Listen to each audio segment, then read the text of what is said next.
These lists you can throw out, but we're going to upload them because it gives me something to yell about. This is what the Dick Savinos and the Martys want me to do.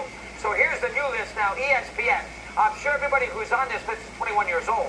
But ESPN and their basketball list, they did in the wintertime when they had Dwayne Wade over John Havlicek was an absolute disgrace. But they're going to do a baseball list now. They're going to tease us every day by giving us like 20 out of the top 100. So today, if you want to read it on ESPN.com, they go from 100 to 81. Now, I'm going to pick one every day that is laughable. Now, I don't know how they figured out the list. They got researchers and producers and on-air talent. Who knows who the people are?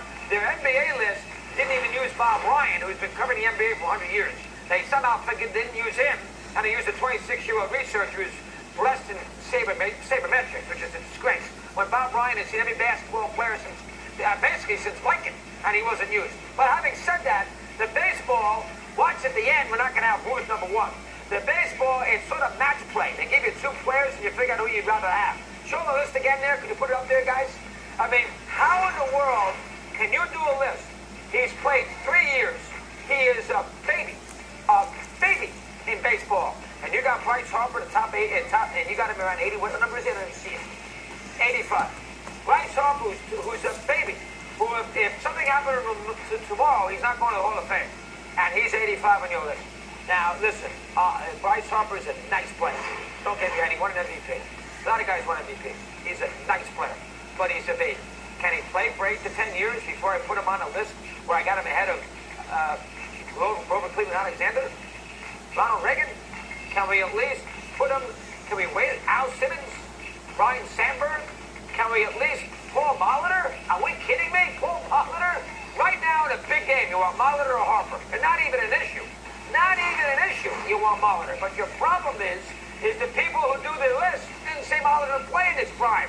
They're 20 years old. It's ridiculous. But how in the world could Bryce Harper, and I like Harper, he's a nice player, but how in the world could Bryce Harper, and he's basically played a month in his big league career, how in the world could he be 81, the 81st best baseball player in a sport that's been around since 1868? How in the world could he be the 81st best baseball player who's 24 years old? I mean, that's ridiculous. That is absolutely absurd. Every day, I'm going to take one of their selections, and I'm going to go crazy on, and I'll tell you what I'm going to eventually do because I'm annoyed. I am going to tell you their names of the people who, I did this on the radio, who put this list together, and I guarantee you, half of their group is under 30 years of age. If you're going to do a top 100 list, use people who have watched some baseball, who are 70 years old at least, who got a little reference. Please. Fan bites dog a little bit later on. You happy, Nick?